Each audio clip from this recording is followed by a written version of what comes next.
So yesterday after work, a couple buddies and I went over to the cigar bar. Now, if you're not from America, like 50% of my audience is, a cigar bar is a place where people like to gather, especially in the Midwest, where you sit there, smoke a cigar, chat, and have a couple beers. Now, I'm a big connoisseur, so I went ahead and bought some pretty decent cigars.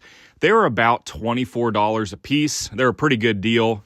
I bought 3 of them and spent about $100 after tax. So when I was standing there in line getting ready to check out, it kind of popped in my head. I was like, I wonder how much this would be worth if I invested it and just kind of sat there for 40 years. So I went on my phone, crunched the numbers, and sure enough, $100 in cigars in 40 years would be worth about $5,000, accounting for inflation. So this got me thinking. I was like, I wonder how much even $1 would be worth in 40 years. So pop the numbers back into my phone, and sure enough, even $1 can 50x by the time you're ready to retire. So this really got me thinking. I was like, why are we so concerned about buying the small luxuries of BS in our life, especially in our younger years, when time is our biggest asset? And even by denying a couple small purchases, we can greatly influence the amount of money we have at retirement. So I'm not saying don't have fun ever, but like for me personally, I go to the cigar bar often.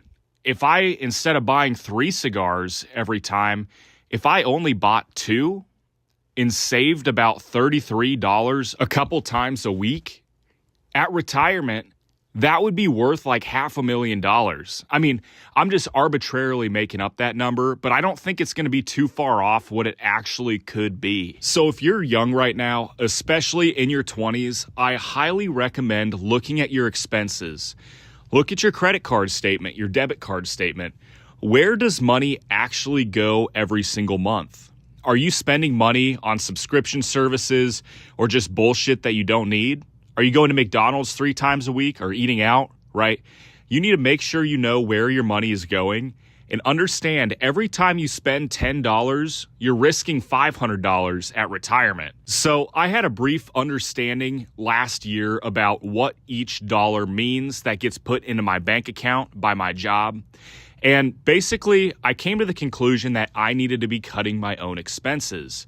So I canceled my gym membership at my luxury gym and started working out at my apartment gym.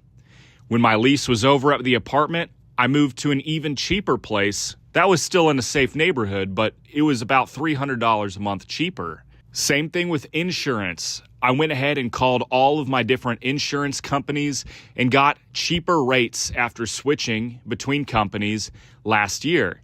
Same thing with groceries. Instead of shopping at Walmart, I switched over to Aldi, and I was saving about $60 a week. Again, so all of these things combined together, I was saving around $10,000 a year extra, making the same amount of money, but changing the course of how I spent that money. So this $10,000 that I saved, I went ahead, turned around, and put it into the stock market.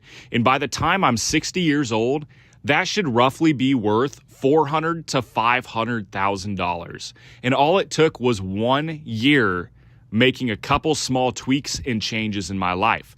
So again, I highly recommend to you, sit there and punch into your investment calculator and figure out at your age, with your investment returns, how much is each dollar really worth at retirement.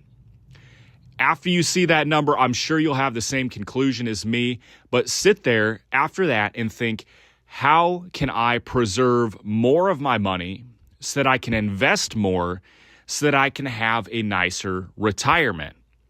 So for me, an example would be, well, I guess we'll start here. I'm a huge car guy.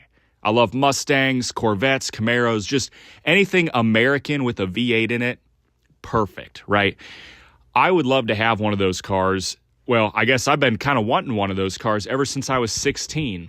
I'm 25 now, so 9 years I've kind of sat around and waited, and I still won't buy a car like that anytime soon because I know if I go spend $40,000 or $50,000 on a car, or if I have to take money out of the bank to purchase something like that, the car purchase, plus the maintenance, plus the gas, plus the insurance costs, I mean, they aren't substantial in theory.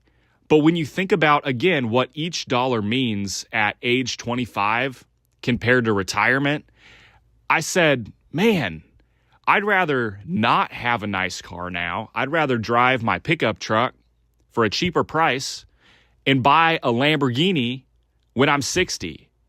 Now, I know a lot of people are reversed on that. They're like, why would you want to have a cool car when you're old and gray, right? Well, somebody's got to be the cool uncle with the Lamborghini, so might as well be me, right?